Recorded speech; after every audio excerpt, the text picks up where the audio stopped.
So Vaughn, I'm going to add you. I see we got a few people in here. Vaughn added you as a speaker.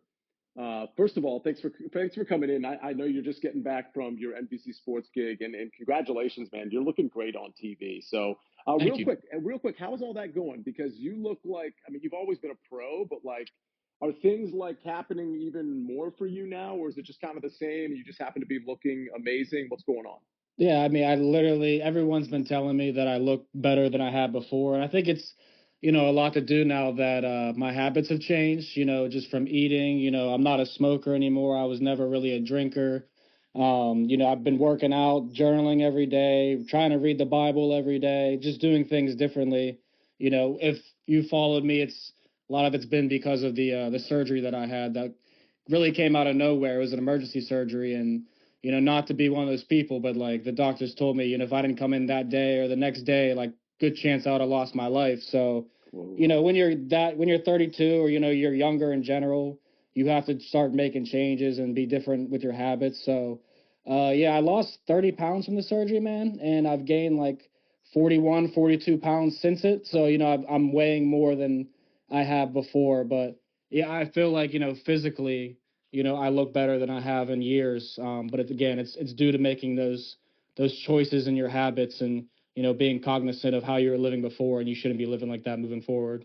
So, if you don't mind me asking, I thought, and again, I wasn't as tied in as I should have been, but I thought you had been in the hospital. I thought it was related to some of the Crohn's issues. I didn't realize there was Yeah. like some big surgery involved with that, though.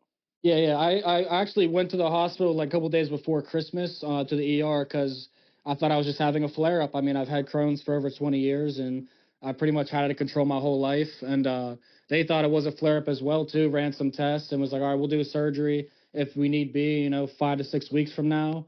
And literally the day after Christmas, I'm painting my kid's room and then I just almost faint. I fall to my knees and I'm like, what is this pain? Called my girlfriend because she was taking the kids sledding, and I said, "You might have to come home. Like something's wrong. I don't know what it is, but this is worse than before." And took me to the ER, and I literally just start throwing up everywhere when I get to the ER. And they're like, "I don't know what's wrong with you, man." They gave me some medicine, and then I just start fainting. They took me back to do a CAT scan. I woke up. They started, asking me what's my name and all that stuff because you know what they do when you're at the hospital. I Hmm. got halfway through my last name and I just zonked out.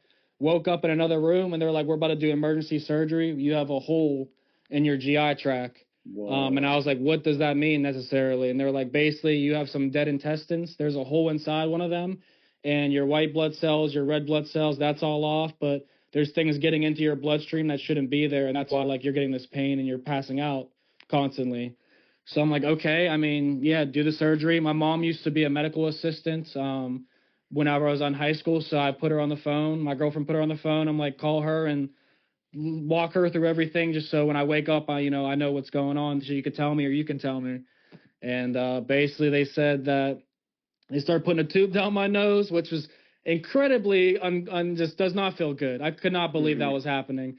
But I got an ostomy bag, and they told me like if it's life or death, you're gonna wake up and have an ostomy bag. And I was like, I never wanted one of those. That was always a fear of mine. And I saw how a kid got treated when I was in middle school that had one. So like, I didn't want to be one of those people walking around with an ostomy bag. But now that I'm doing it, I realize that it's not nearly as bad as you think it would be. It's very manageable, but yeah, I mean, tons of things hooked up to me, holes all through my body. They cut me open, so I had 30 staples on my stomach for 4 weeks. I mean, incredibly painful and not fun. Even trying to get up and walk in the hospital afterwards, it's like your body's made of stone, and you're trying to move it and make it like Jello once again. But it's been a crazy process the past 2 months. But again, it's made me try and be a better person and a more positive person because I haven't been nearly as positive as, someone in our field should be, someone that's working a job that they've always envisioned working.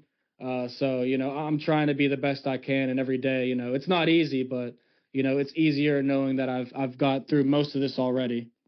It's interesting you say that last part about the positivity because, like, I feel like you could be chasing down like something that you actually like doing, but once you're there, you forget that it was the thing that you were chasing, and you're Oh like, oh, this yeah. this kind of sucks. You just like you like kind of like fold to like everybody else's social norm, which is like, I got to go to my job. Like, Yeah. how have you switched that up? How have you switched that mindset Well, up? honestly, man, I mean, it's easier. Before, like, I drive an hour and a half to 2 hours to get to NBC, and then the same drive back. So like any given day, I'm driving 3 to 4 hours to go do that job, to be on TV for 1 minute when everyone else is on TV for 2, 3, 4 hours. And that's I'm trying to get to the point where my drive is more meaningful because I'm on TV longer, and then you're on Hmm. TV longer, you make more money and you get more opportunities. So like I'm still working through those things, which I mean, now honestly, like I've been having stomach pains the past few days because it's 3 straight days now. I've been in a car for 3 to 4 hours each day. And Wow. it's not as, not as I thought. I didn't know how it would be, but now I know it's not as convenient. But at the same time, it was more convenient when I was winning. I lost tonight, so that kind of sucks a little more. But it's like watching everybody work Super Bowl media week as a media member, watching the Olympics happen, watching NBA on Peacock, watching other people try to fill my role on college basketball, giving out bets on Peacock. Like all that stuff also motivates you because you want to be in the mix, right?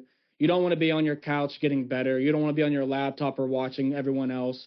I want to be in the field and I want to be a general. I don't want to be on the sidelines and in the back. So, it's made me want to get back even faster and sooner, probably honestly quicker than I should have because I had the option to stay out till March 18th. But I came back a little earlier because, I wanted to be in the field. I wanted to be working.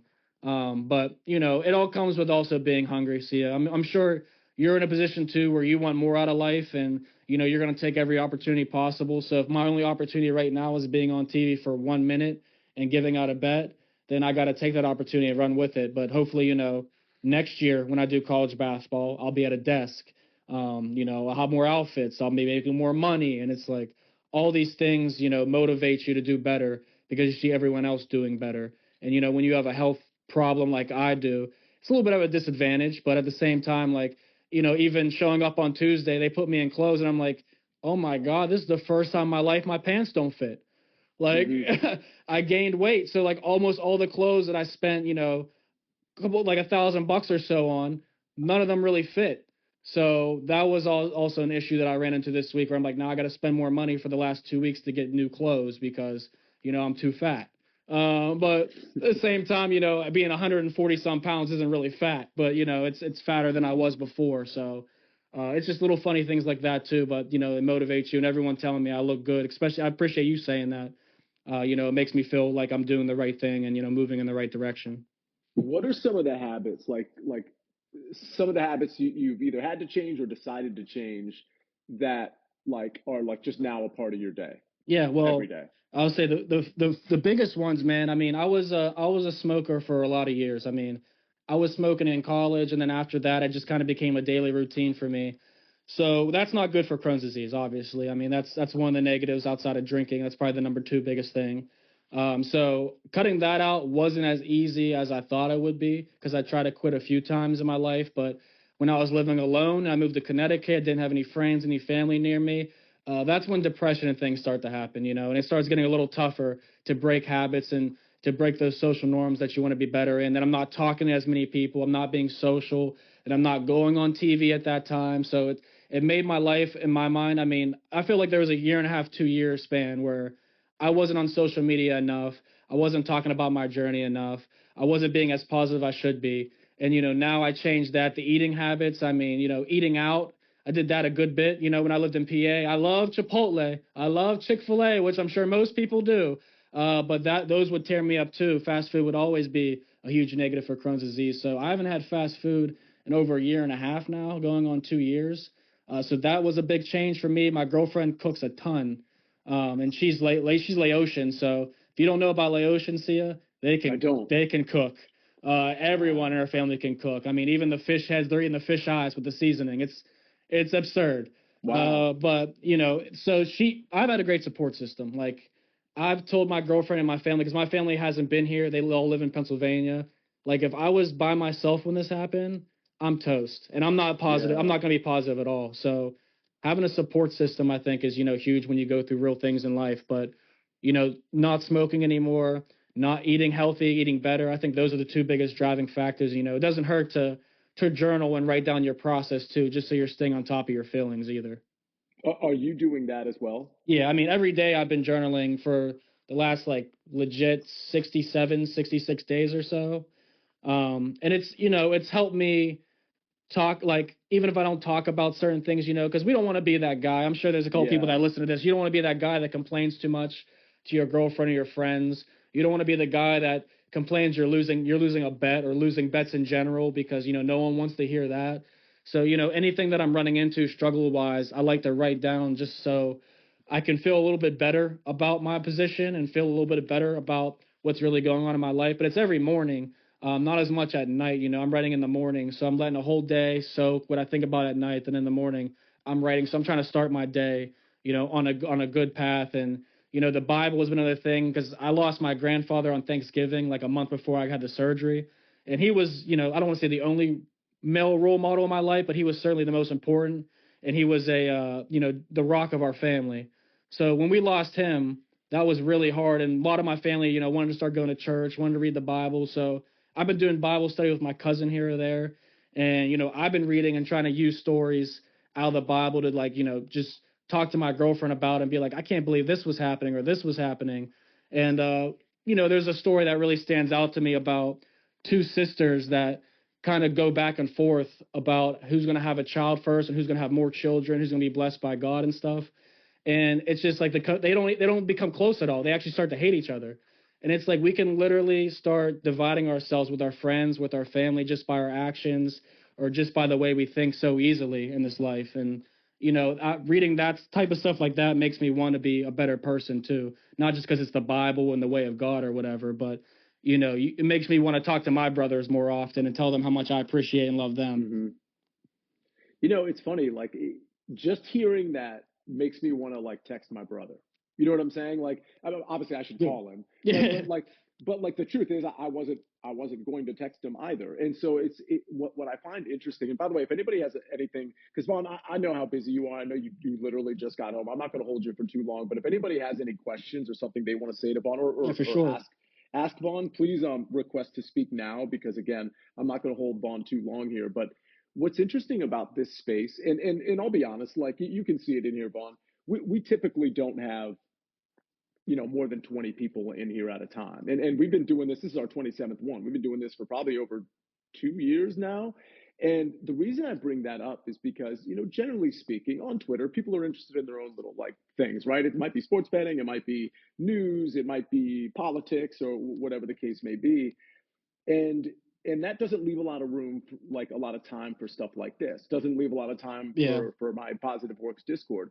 But what's so interesting about that is that just having this conversation and just you saying just a few things here and there, first of all, like about the lifestyle changes, I think are really important, because I think it inspires people to be like, oh well, I don't need a severe medical condition to change. And Vaughn had that, but he changed, and he's all the better for it. So like maybe I can start making those changes too. But the other thing is just like sharing thoughts about like the sister story in the Bible, and telling your brother you appreciate him, or whatever, or your brothers that you appreciate them. Like those conversations, they don't happen unless there's something specific like this that is happening on social media. Yeah. Otherwise, you're just like in the negative stuff, or you're in the gambling stuff, or you're in just the life stuff. That there's never really time to have a conversation that where it triggers somebody saying like, yeah, it makes me want to like tell my siblings I appreciate them, and then that inspires me to be like, yeah, I should probably text my brother. And then Yeah. what does that chain reaction lead to? I'm not 100% sure, but I know it's positive and not negative. Yeah, exactly. And it's like, I mean, me and my brother have always been, somewhat competitive, even though, like, we're pretty close. My middle brother Alex, and he graduated from Harvard this past summer, and now he's at Carnegie Mellon, and he's doing big things, trying to start his own business and stuff. And it's like, when we used to talk a lot, we would be taking smoke breaks and then speaking to each other on FaceTime or calling each other. But now none of us smoke, so we're not like calling each other as much anymore. And and then we got this competitive edge where I'm trying to, basically, it's a bet on who makes $1 million more, who makes $1 million first. That's not happening unless I win a contest, but he's opening a business and everything, so it's like there's a competitive edge between us two all the time. But now we're not talking nearly as frequently. And my youngest brother, I mean, he was in the army, still lives at home with my mom, and he's trying to figure out what he wants to do in life. But he's going backpacking from Georgia to Maine, starting in April. and it's going to be like, a 4 to 5 month journey. And, and I think about whether something happens to him, because I don't talk to him nearly as much as I should be for someone that's going on a dangerous trip like that. But I think we all need to find those ways. We don't need something, a health scare, to be the reason why. Like, it's easier to change your habits or to change your ways when you're in your 20s, your 30s, and you have a scare. But, if anyone's listening in your 40s, 50s, 60s, like, you absolutely can still make changes. It's just hard to do that because your habits have been longer, and I think that's something I really realized, because when I was in the hospital, everybody, Sia, was telling me, "Oh man, you're the most positive person we have in here. You're making our job so much easier this week. It's been a pleasure talking to you and just hanging out with you." And I'm like, me? Me? Like, dude, I'm the person that's the first to complain about something. Like, I've always been that way. In Connecticut, being up here, it's rough being in a small state that's a top five most expensive, and you don't have as many things to do. So I've been a complainer for sure, but you can change your ways as much as you can. Like, I could have gone on Twitter tonight and sit here and complain all I could about my winning streak ending on Peacock, but it's just time to start a new one. Like, Sunday I go back, start a new one, and that's the way to look at stuff. One more question, unless somebody wants to come in and ask you something. So I know a lot of people. It's not that they resist change. It's that they don't think they can. Like people who are out of shape It's or hard to people who are change. just down. Yeah. So I'm wondering, you know, obviously, like you said, nobody wants a medical event to force change. Like, what is there any advice you can give to those people who feel like that they're like trapped by, like a lot of people think they're trapped by just like their daily routine. And Yeah, maybe you thought that you too. could. It's like, well, I have to go here and then I have to go here. I can't eat healthy because of this. I can't go to the gym. I can't wake up. I live in a cold environment. I can't Oh go yeah. outside. Like, so how do you overcome those thought Oh yeah, processes? being a stepdad now, I could easily make excuses on, like, I don't have time to go to the gym or do other things. But honestly, when you see other people start doing things that make you like proud of them, it makes it easier. Like, my one of my best friends, his name's Denny. He's coming back to visit me in 2 weeks. This guy has been getting to the point where he, in high school, the best wrestler I ever seen. He was a nose tackle that got 10 sacks in 4 straight seasons. Like, this guy was an absolute animal at 225, 230 pounds. He got to up to 290, started hitting 300, and he was like, dude, I got to do something about it. And we were living in PA together, and I kept telling him, like, dude, you could just go to the gym tomorrow. Just go to the gym tomorrow. And he's like, I need you to go with me. And obviously, I'm like, I don't know if I want to go every single day, but you know what? I'll go occasionally with you. I moved, and this guy, when he came to my Paps viewing, he was in such good shape. I'm like, what have you been doing? He's like, I'm going to the gym every morning before work because that's what you told me. Like, if that's the only time you have to make it work, you have to make it work. And I kept telling him he was having girl issues. And I said, dude, you don't love yourself enough. That's why you're having girl issues. And now this guy's in such great shape. He's not having as many problems. And when he came to visit me, he said, can I borrow your car? He's flying up here. He said, can I borrow your car? I said, sure, for what? He said, because I've been going to the gym at 5 in the morning, Monday through Friday. I want to keep that going. I said, shoot, bro, I'm going with you. I'll just walk on the treadmill because that's all I can do.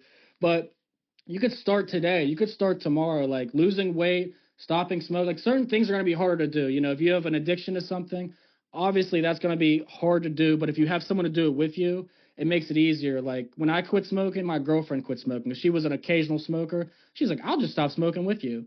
And I'm like, well, Mm, that makes it easier for me. Just mm. the same as Denny saying I need a gym partner. When I wasn't there, his brother started going with him. So it's like you can find somebody else to do these things with you. And I think that makes life a lot easier too, because it's not easy doing things by yourself, Sia. I mean, we all know that, but habits can be broken and you can start new ones. You just need to do it consistently somewhat for 2 to 3 weeks. Follow up real quick. When you told your friend who is now in an incredible shape, like a girl's not gonna, you're not gonna get a girl until you like or love yourself, whatever you said there. Yeah. Like, why did you say that to him? In other words, like, what did you notice about him that you felt justified in saying that? Well, I mean, just him in particular, he was the type of guy, like, if we went to a party together and music started playing, he would just dance because he'd be like, I love this song. He wasn't that confident himself anymore. But for myself, I think all my relationship struggles, because I was in a 4.5, 5 year relationship when I moved to Connecticut. Her and I broke up, and then I was single for the next 2.5 years or so, and I was living in Connecticut. Didn't know a single person, didn't have any friends up here, didn't have any family, and I stopped loving myself. I stopped going to the gym. I stopped eating healthy, and I stopped loving myself. So whenever I got back into the dating scene, I really wasn't finding anyone worth my time or anyone worth taking on a date and putting in, $120 on a dinner and stuff like that when like this is not going anywhere. Mm, So, I told him from my own experience, if you don't start loving yourself, you're not going to love somebody else for 100%. And, and I'll say this for all the people that are listening and thinking about or are doing it, like being a step parent, you freaking rock. Like it is not an easy thing to step into. It is, it was very difficult. And when I did it, he had the confidence to say, you know what, I've been talking to this girl. She has a kid. I think I could do it. They dated for 6, 7 months, didn't work out. But he was like, the hardest part was not being in the kid's life anymore. I said, hmm absolutely. You make connections, and it's that it runs deeper with the kids sometimes. But at the same time, like he didn't love himself fully. He just jumped right into something because he thought, if multiple people love me, then I'll start loving myself. And it's like you're still not taking care of yourself completely. So, it's been a journey for sure. But yeah, you're not gonna find someone that appreciates you if you don't appreciate yourself. I think it's really as simple as that. Man, that's really good stuff, man. I mean, I don't know if you noticed, Vaughn, but and I do want to let you go, specifically you, because like again, you just ran home. You've got a kid, you've got a family around, and you've got. I mean, obviously you're trying to rest a little bit as well. But I don't know if you just noticed this, but you just spoke for about 20 minutes straight, and I don't think there was a single word that was of no value.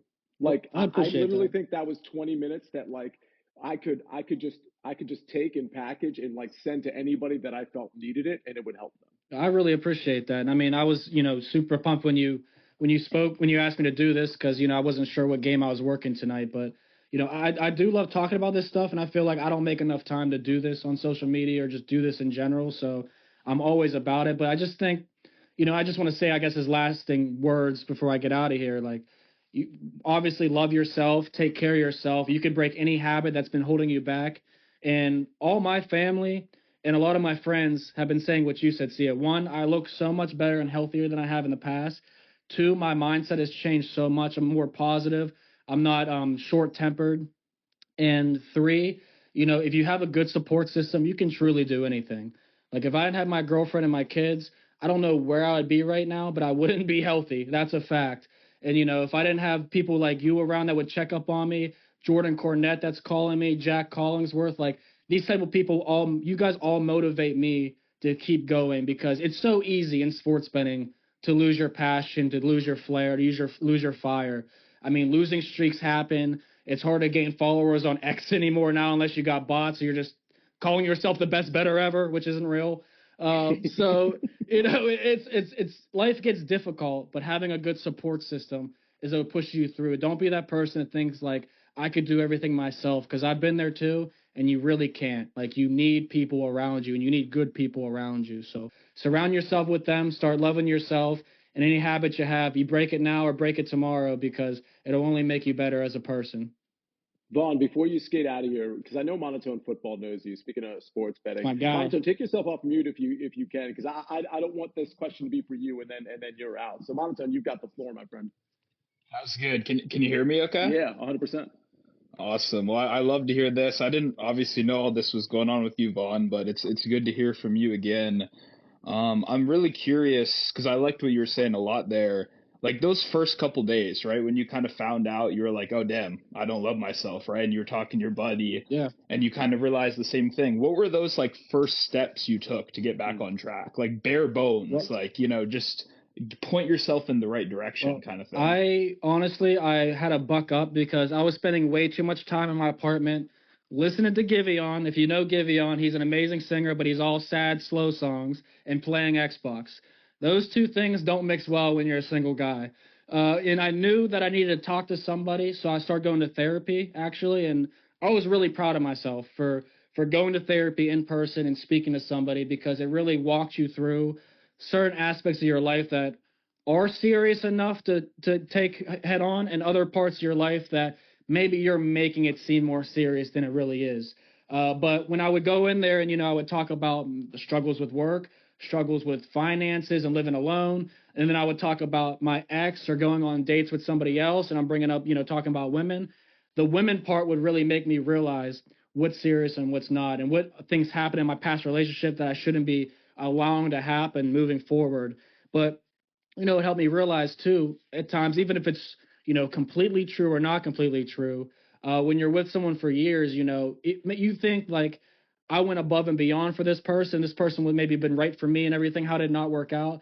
But then when you talk to a therapist, they really break it down to what the person wasn't doing for you that you needed, compared to what you were doing for them that you didn't need to be doing and stuff like that. So I realized that, maybe I loved myself a little too much when I was in that relationship. And I thought maybe that was like, I was 27, 28, and, we're all in our 20s. We're still having fun. And like, I just got hired at NBC. So I really thought like, excuse my French, but like my shit don't stink type deal. Then you're on your own for 2 years and you're going through struggles and you're like, you know what? Maybe my shit does stink. And it's just like everyone else's. So, going to therapy, I think was the biggest thing for me because it gave me tools on how to approach life situations. It gave me tools on how to look at my own life and realize what I can be working on and what I need to just discard because it's really not that serious or impactful. So, but I mean, like I said, loving yourself, you go through therapy, you'll learn pretty quickly because they're going to be honest with you. And I think that's honesty is, one of the biggest keys in life. Yeah, no, that makes a lot of sense. I definitely appreciate that. Yeah, no problem. And it's like, And go ahead. I was just gonna say, I think that's probably one of those things that it doesn't hurt, right? Even if it doesn't necessarily work out for you, like there's no negatives in talking to someone else No, and right. not at getting all. another opinion. Not at all. Speaking of, Vaughn, so therapy is so widely available now, including like online or with an Huge, yeah. app or whatever. Did you do that, or did you physically go to like somebody's So office? I physically went in because I thought that would be more impactful for me. And I didn't even have a car at that point in time, so I was Ubering to and back from therapy. So that's how much like it was working for me, and I wanted to make it work for me. And even the guy, my friend, I was just talking about, Denny, the one that lost a bunch of weight, he's going to therapy right now, and he tells me like that has helped him. And I think it's important. My girlfriend went through therapy for 2 years. I mean, she was in some tough relationships. Sia, we actually talked about that previously, but Yeah. that therapy for her, definitely helped. And after this surgery and everything, I contemplated on going back to therapy just in case this is going to be a very hard transition for me being back home and not being able to do as much. Like, I'm not supposed to be lifting 10 pounds, anything higher than 10 pounds right now, because I could tear the inside of my stomach. And it's like, as a man, how are you not shoveling your own snow and doing stuff like that? It's hard to do, but I signed up for therapy to do it online, on Zoom, and that person bailed on me at the first meeting we had.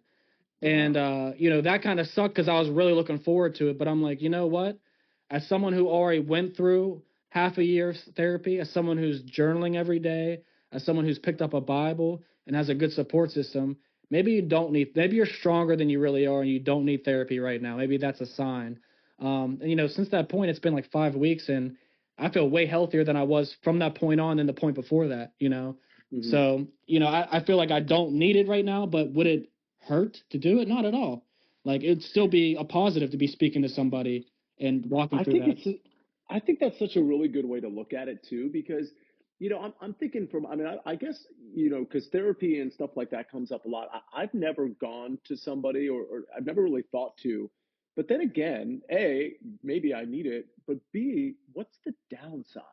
Like, that's the thing. It's like when you couch it like that, like Monotone did, I'm like trying to figure out what the downside to therapy would be, other than just like the actual expense of it, which in the scheme of things probably isn't that much relative to the No. potential gain. Yeah. What's the downside? I'd say the only downside that could be sometimes when the honesty hits you, it makes you feel a little sad that either I didn't think about that or maybe I'm a certain way right now and I need to break that habit. Because if you tell your therapist, hey, I have a smoking habit, I'm smoking 6, 7 times a day, they're going to be like, do you think that's a good idea? Like, do you know what that's going to lead to? And they're going to tell you statistics and other things. And it's like, they're going to make you, again, excuse my French, they might make you feel like you're a piece of shit. But at the same time, do you need that? Absolutely. Someone needs to be telling you these things.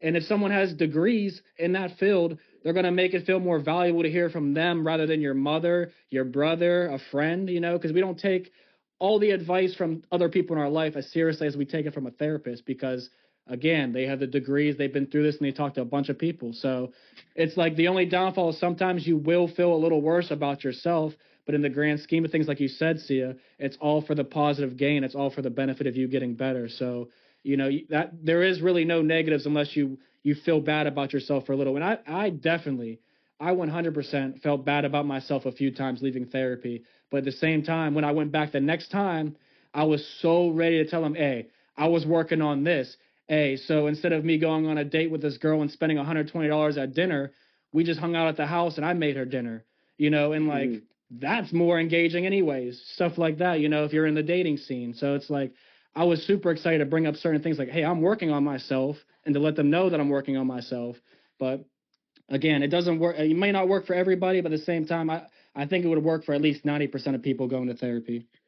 Well, isn't part of the point of therapy too? Now that I think about it, like, and the same goes if you're talking in Twitter Spaces or in this particular one or in my Discord or talking to a friend, like, having somebody holding you accountable, Yes. as opposed to you holding yourself accountable, where you can kind of cheat on yourself a little bit. Yes. Having to go back to that person and basically update them on what you've accomplished is something that like actually will get you to accomplish. Yes, and it's like it's so hard to talk to people about being accountable. Like as a step parent, like we split custody with our daughter with my girlfriend's ex, and I mean this guy talk about. I mean I'm not trying to diss him, but like the accountability factor sometimes of other people. You try and tell them like you got to be accountable, and they get upset with you and they snap back at you.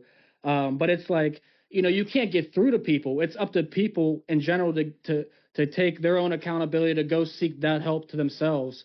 But having people do that for you, or journaling yourself, writing down goals every day, I think that's important too. Like if you're trying to lose 50 pounds, one of my friends said I want to lose 40 pounds in the next 7 months before I go to Italy, and I'm like, why only 40 pounds, bro? You could lose way more than that.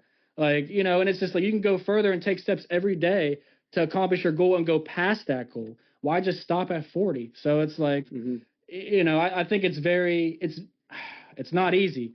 It's very difficult to hold yourself accountable for a lot of things. But, even tonight, man, I called my girlfriend before I got on here. I told her what I was doing, and I said, hey, I'm going to try and not be a negative person tonight because Villanova's absolutely scoring more than 69 points. And I said I was going to go with the over 133.5. It hit 134. I would have had an electric victory tonight, but instead my streak of 8 straight on Peacock loses. And I've been doing the rollover, Sia. So like literally on Tuesday, yes. Now I've started the last 4 bets. So like on Sunday and Tuesday, we'd have been talking about like $3,000 to win like $6,000. So I didn't even tell her that till tonight, and I said it's dead, it's over. That new fridge, that stove you want, it's all on hold, baby. I'm sorry. But, we laughed about it. She's like, you never know. Villanova might not score 8 points in the fourth quarter. And I said, wouldn't that be fantastic?